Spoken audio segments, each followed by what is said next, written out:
Hello everyone, welcome to Toyeen Talks. How you doing? Thank you for watching. Till I'll see you in my next video. Stay safe, stay blessed. I love you. Bye. For me, I want to grow my hair back without relaxing it. Am I communicating? Now, Baba went to Wahab to speak with Wahab. Wahab they say, according to the etiquette of but they say kò ṣe lawyer, Shaja Bailey ni, Wasabi gan olóyè jùlọ. But just because Aloba's family presented Eniyan Soro to Wahab still have to respect that fact. So ìgbà tí bàbá lọ sọ fún lawyer Senator Wahab pé ẹni ńkọ́ àwọn ò fẹ́ bá ṣiṣẹ́ mọ́ kàn jẹ́ kó máa lọ.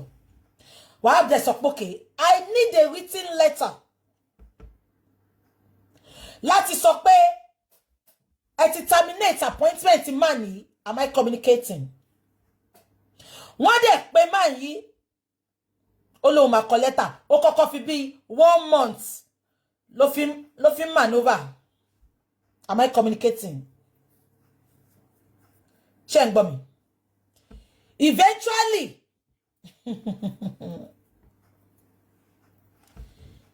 ìgbà tó máa kọ letter, check your inbox. Which of my inbox? Ṣé TikTok àbí Facebook? Ìgbà tó máa kọ letter, ṣé ń gbọ́ mi? On demand 9 million naira lọ́wọ́ bàbá. Ènìyàn ṣòro fún ẹ lọ́yà tí ò ní chamber. Lọ́yà tó jẹ́ pé ó fẹ́ ṣe chat. Ó fẹ́ defend ara ẹ̀, fake profile ló ń lò. Gbogbo àwọn tó ń tajà lórí Instagram profile wọn ló ń lò ètò wọn fẹ́ customer. Ènìyàn ṣòro tó lóhun lọ́yà tó confidently pé ra ẹ lọ́yà. Fake profile tó ní àtó mẹ́fà. Ó ní kí bàbá san 9 million. Ipe bàbá jẹ òun ní 9 million. Ó wá ní kó mú lẹ́tà ibi tó ti jẹ́ ní 9 million jáde. Kó mú lẹ́tà ibi tó ti jọ jókòó tí bàbá bá sign 9 million. Yeah. Anything tẹ́ bá gbọ́ lẹ́nu mi lọ́sọ̀ọ́, you know I will not lie. You know I will not lie. I'm telling you for free now. He demanded for 9 million. For doing nothing.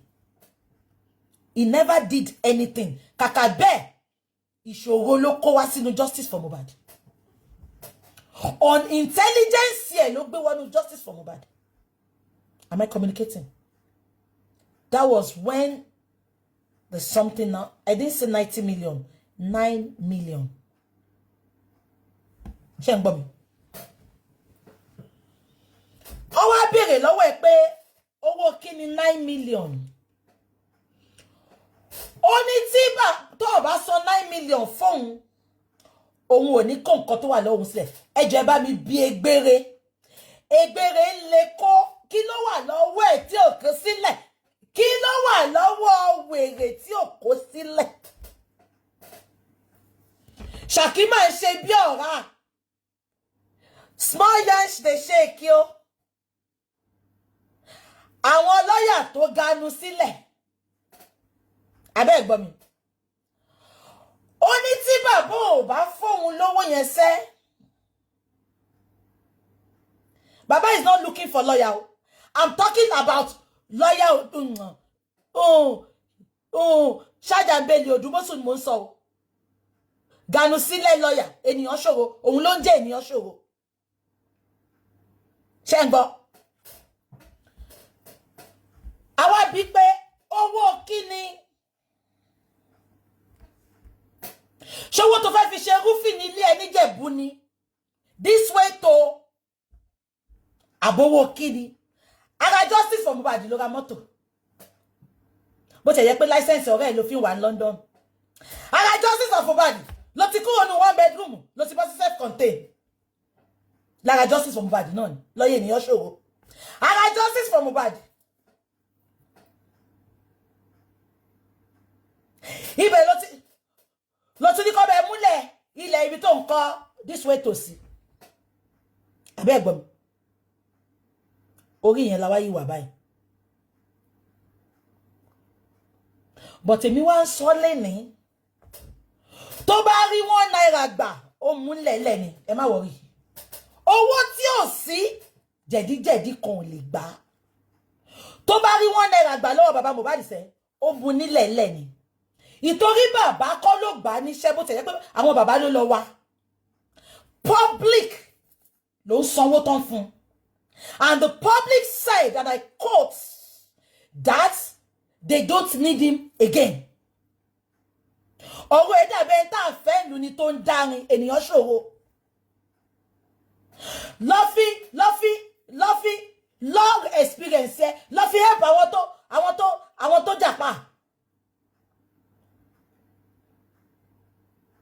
Lọ́fí help àwọn tó fẹ́ gba benefit tán fún benefit. So ibi tọ́rọ̀ dé nìyẹn sìn. But tó bá kọ̀, tó bá lóhùn kò sí nǹkan kan náà lọ́wọ́ ẹ̀. Kò sí nǹkan kan náà lọ́wọ́ ẹ̀. Gbogbo nǹkan tó wà lọ́wọ́ ẹ̀ kò ju nǹkan DNA lọ. Tó bá lè lóhùn ò mú sílẹ̀ kó F off.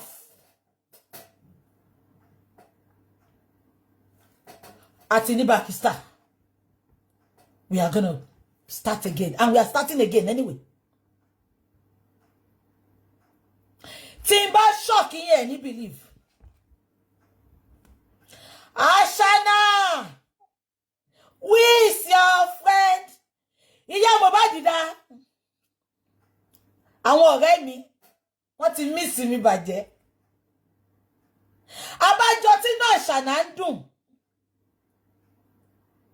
Ṣé kí shock yín? Lọ́yà tó ní kán lọ fún DNA. Àwọn Ashana sọ fún pé sẹ́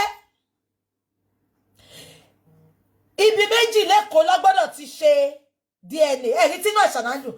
Ashana ó tọ́jọ́ mẹ́ta. Ọmọlá Ashana wọlé. Abẹ́ gbọ́ mi. Kẹ́ lè mọ ibi tí Ọlọ́run yọ wá lọ́wọ́ ènìyàn ṣòro dé. Ṣé kí ṣọ́ọ̀kì? Lọ́yà tí hospital tí Ashana tó ti lọ ṣe hospital tó sọ pé ó lọ ṣe tó mú ya Mohbad lọ ṣe tó lọ ṣe DNA tí mo kọ́kọ́ tú àṣírí wọn. Hospital yẹn is one of the hospital tó fẹ́ lò fún DNA gangan, the original DNA. Ènìyàn ṣòro dẹ̀ gbà fake lawyer from the pit of hell. Ó dẹ̀ gbà ẹ̀rí pọ́lọ́ yọ wá ṣá Lagoon hospital ẹ ṣe. It's one of the hospital tó fẹ́ lò. Òdùmọ̀sù dẹ̀ gbà láti lọ jẹ́ kán lọ hospital yẹn. Hospital tó ti lò tẹ́lẹ̀. Ṣẹ́rí pọ́lọ́ ló yọ wá. Mo ṣẹ̀ṣẹ̀ gbọ́ yẹn ni o. Tí n bá ti gbọ́ máa ti já yín sí tipẹ́.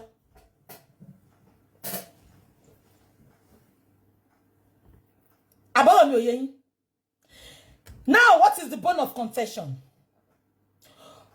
Ènìyàn ṣòro is crying profusely. Ènìyàn ṣòro is crying profusely.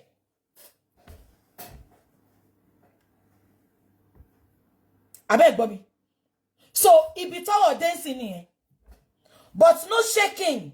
Mo ti sọ fún yín when we started Justice for Mohbad in 2023. I said, and I quote, I said it's going to be a very, very lengthy journey and a bumpy one.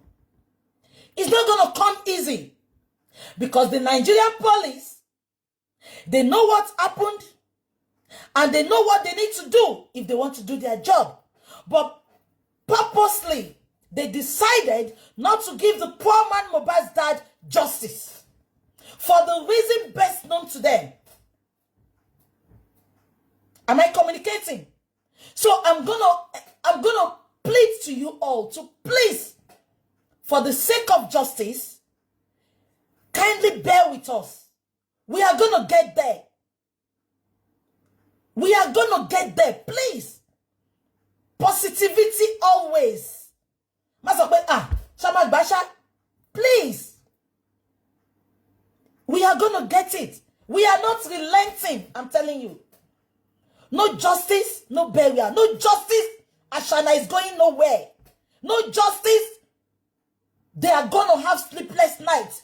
Every one of them until we get justice. Because if not, 15 people. When I mean 15 people, this is 5, this is 10, and another 5. 15 people were in that apartment when Mohbad died that sad Monday. Up till today, refer to a yokan. Up till today, the police left the suspect. They are running after the witnesses. Nigerian police, make it make sense. Make it make sense.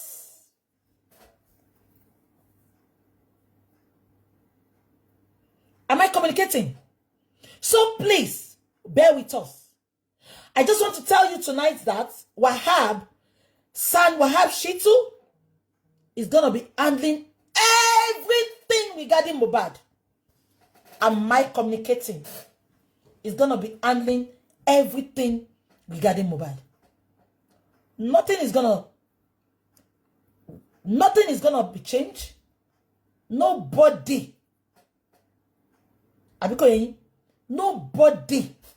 can mess up anything.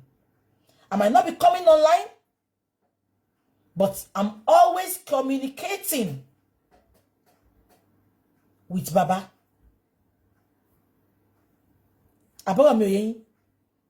So please, bear with us. Remember, I'm always saying it. It's going to be a very bumpy road. It has never happened in the history of Nigeria. But for one reason, this is happening.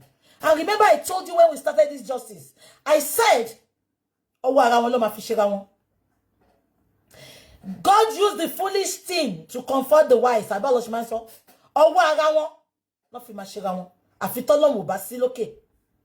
Am I communicating? So that is that. Now let's go into the analyze. Before I start, I saw it. I was sent a video while I was fasting. Bella Shmuda, Elenu Pepaye, Elenu Peacock. Let me tell you what these people do. They know without Mohbad's name, they cannot get to the promised land. Am I communicating? One my better Mohbad, logo come Mohbad. Ko sentong bon won inu agiju lo wa. Do you know what he did? Bella Shmuda. Enu eda bi peacock.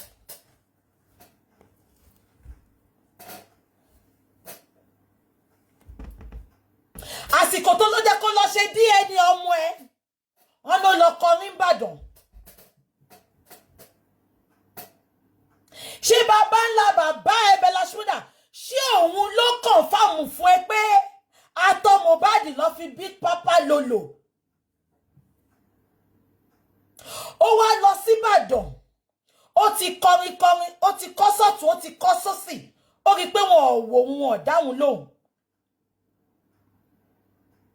Ó wá lọ gbé Papa Lolo sókè. Ó wá ní ọmọ Mohbad ní Ọlọ́run á bí ẹ́ ẹlẹ́nu peacock.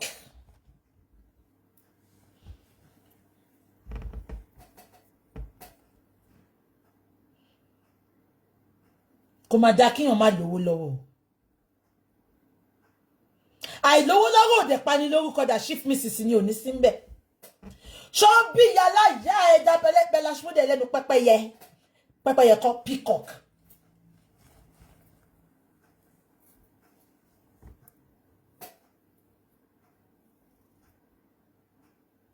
Èyí tó gbé dání ò tí lọ ṣe DNA lórí ẹ̀. Àbọ̀ sọ pé bó lo lọ́mọ tó wà lọ́wọ́ ẹ̀. Ṣọ́ sọ pé bó lo ní. Ẹ̀yin jati. You call yourself Mohbad's friend. Up till today, none of you could come out to fight for that boy. Bọ́tà láti sọ pé sẹ́, bọ̀bọ́ yóò lè kú bẹ́ẹ̀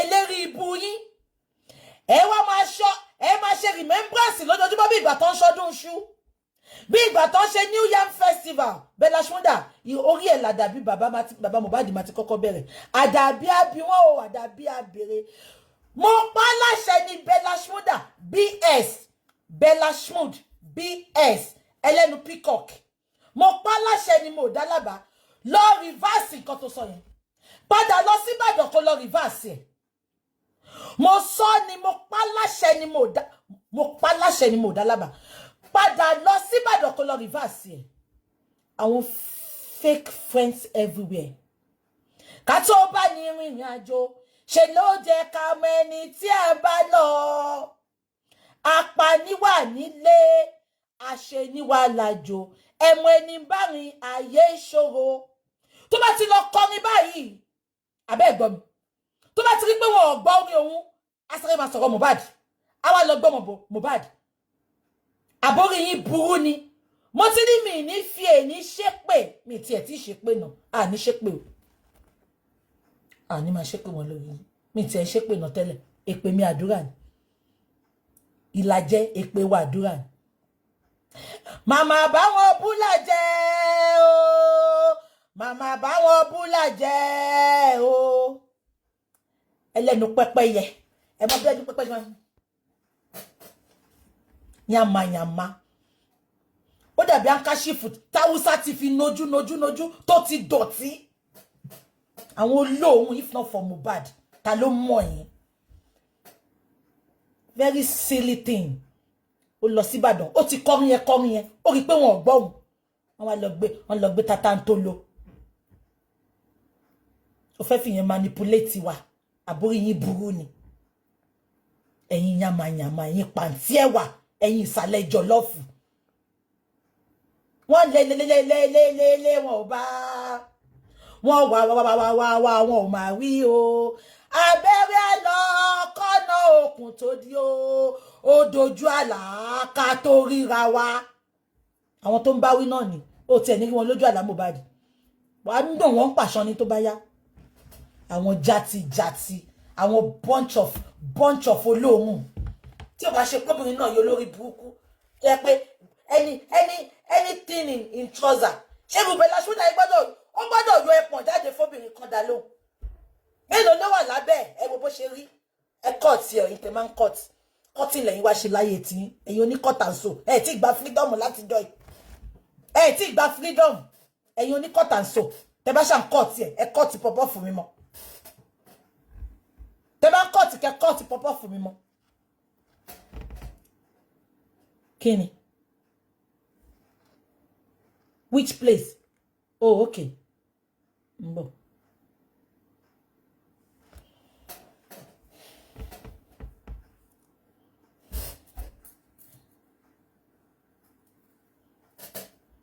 àti sọ yẹn tán ẹ jẹ́ ká deep dive into kí ló tún ṣẹlẹ̀ náà mo bọ́ ẹ jẹ́ kí n lọ wá fídíò yìí ẹ rán mi létí kí ló ṣẹlẹ̀ nǹkan tí mo fẹ́ sọ pọ̀ lẹ́nu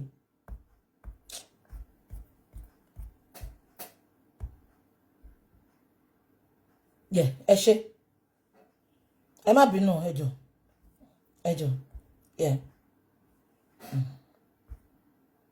okay thank you mo máa play video yìí ṣé ń gbọ́ mi until you remember this. mo máa play video bọ̀bọ̀ ẹ̀ mo fẹ́ kẹ́ gbọ́ it's not because pé mo nífẹ̀ẹ́ ṣé ń gbọ́ mi ṣé rí bọ̀bọ̀ tó interview bàbá ẹ̀ ó ti wà nínú DM bàbá láti bí ọdún 6 ṣé ń gbọ́ mi ó ti ń pe bàbá tó ti ń sunkún bàbá ẹjọ́ ọ̀nà àtijẹ́ àti múni ẹjọ́ ọ̀rẹ́ Mohbad ni mí bàbá dẹ̀ grant ẹ̀ ní interview yẹn màá play interview yẹn fún yín because I saw the interview went viral and I was really mad ó dùn mí gan pé mo lè jáde ńgbà yẹn. The interview was nothing to write home about. As a matter of fact, Ashana ló ń ṣiṣẹ́ fún. Ẹ wo bó ṣe rí náà. A ṣiṣẹ́ fún Ashana. ẹ wo bó ṣe rí nínú òrùn burúkú tó wà nígbẹ̀gbẹ̀ yẹn kéèyàn dé winter hat kó tún wọ jákẹ́ẹ̀tì sórí jákẹ́ẹ̀tì ẹ wá lára gbogbo àwọn pípù yìí yá ibo ni Mohbad ti rí wọn náà. Am I communicating? Gbogbo yẹn tí fún mi nǹkan àwẹ̀ o òun lẹ sọ pé ọrùn mi gùn bí ìgò magi olómi ọrùn mi gùn bí ọrùn òbúkọ white ìyẹn ńkọ́ sórí wà tí ìyá Mohbad mo yìnbọn wà báyìí. Gbogbo tantrum tí ìyá Mohbad show ní kóòtù yẹn ìyá Mohbad oníkaba children ìyá Mohbad oníkaba children kábẹ ẹdẹbi kaba àgbà tí ìyá rẹ̀ mi lọ sí deeper life ó wọ kaba tán ó fi bẹ́ẹ̀tì gbé ṣàkí ṣe bí ọ̀rá ibo ló ń lọ King White náà ìyẹn náà dàgbà lábolẹ̀ bẹ́ẹ̀ tó lọ fún òkú àná bẹ́ẹ̀ tó lọ fọmọ fọ́kọ́ wọn náà mọ̀ kú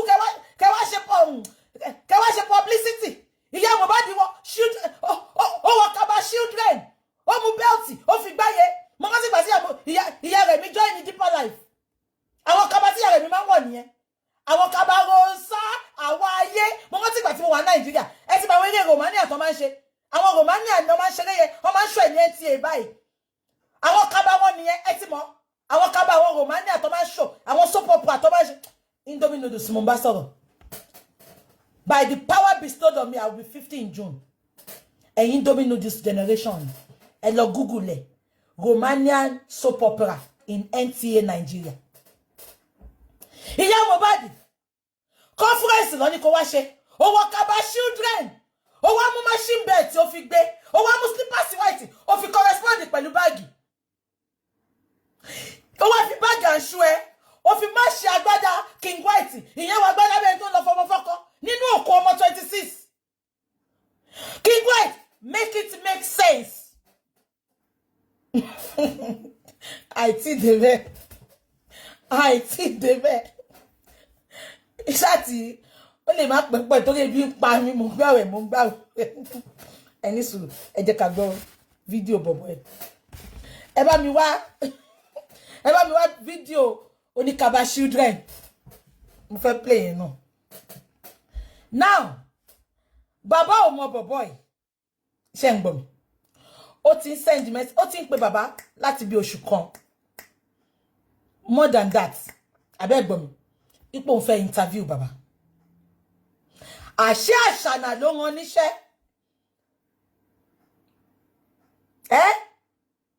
Ìbàdàn ló ti wá o Ìbàdàn ló ń gbé o kẹ́ lè rí bí àwọn ọmọ burúkú ṣe fẹ́ máa fi bàbá Mohbad ṣe content mo dẹ̀ ti sọ fáwọn náà kí bàbá mọ irú content sọnù tó irú interview sọnù tó máa dáhùn sí ẹ jẹ́ ká play ẹ̀kẹ́ máa gbọ́.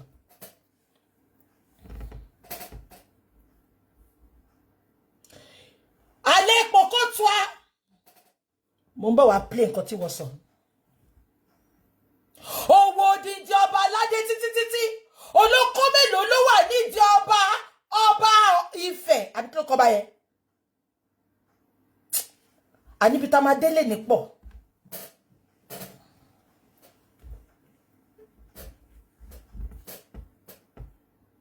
olóko mélòó ló wà nídìí ọba Ọ̀yọ́ tó fẹ́ fi kò má dá kíyàn bí aṣá lọ́mọ o bí ṣe mọ̀ ni mo ṣe mọ̀ yìí mo lẹ́nu o mo mọ̀yàn bú dáadáa mo mọ̀yàn fún lórúkọ omíyalé ńkọ́ wọ́n ti mísì mi dànù ẹ má jẹ́ ká da gbogbo ẹ̀rù ẹ jẹ́ ká play bọ̀bọ̀ yìí mo fẹ́ mú nǹkan kan bọ́ta mẹ́rin because mo rí pé gbogbo ìgbà tí bàbá ṣe interview yìí kò yé yín àwọn èèyàn backlash bàbá gan wọ́n castigate bàbá kan mo fẹ́ analyse ibì kan fún yín bẹ́ẹ̀ ni ṣé ń gbọ́ mi now ẹ jẹ́ ká gbọ́. This man here.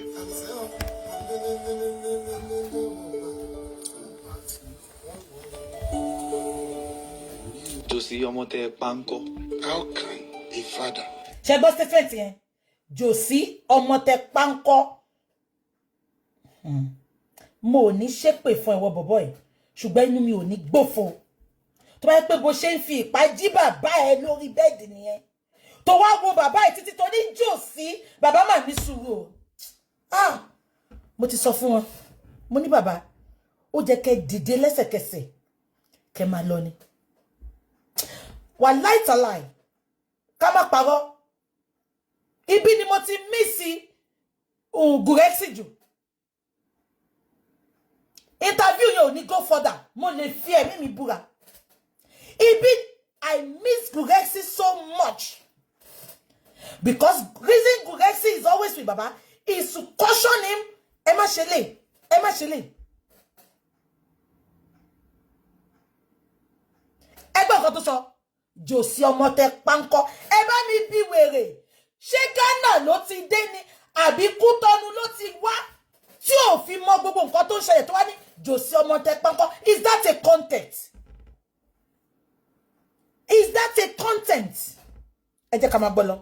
Tí bá kú, ọmọ tó máa gbẹ̀yìn mi rè. Even the day of his naming ceremony, the money we analyse on that day was stolen by some people. Mohbad would have turned 29 days ago. How do you feel that your son did not live up to... èèyàn kan sọ pé Wizzy kò sẹ́ni tó bọ̀ ó purọ́ fún bàbá ní pọ́rẹ́ Mohbad lòun ó ti ń pe bàbá ó ń lọ pọ́dún kan tó lóun fẹ́ wá interview wọn ìgbà tí wàhálà ẹ̀ pọ̀ ni bàbá ní kó máa bọ̀ later la wá find out pé àṣànà ló ń bá ṣiṣẹ́ wọ́n script gbogbo nǹkan tó wá bí bàbá ni ẹ jẹ́ kí n máa gbọ́ ẹ jẹ́ kí n máa play lọ. this moment? Sad news, but some people doesn't understand exactly what is going on with me. It's only me that know what I'm passing through. Only check back studio. That is it. Can you imagine? Òun lè ṣe gba studio lọ. Ah, Jesus. Ẹ bá mi pé kò àwọn wo ló ń gbé Ìbàdàn náà. Mi fẹ́ máa gbọ́ interview because ó kàn mí lóminú gan. Ṣé bàbá Mohbad lè lówó ara ẹ̀? Kí bọ̀bọ́ ìwá ṣe irú interview yìí fún.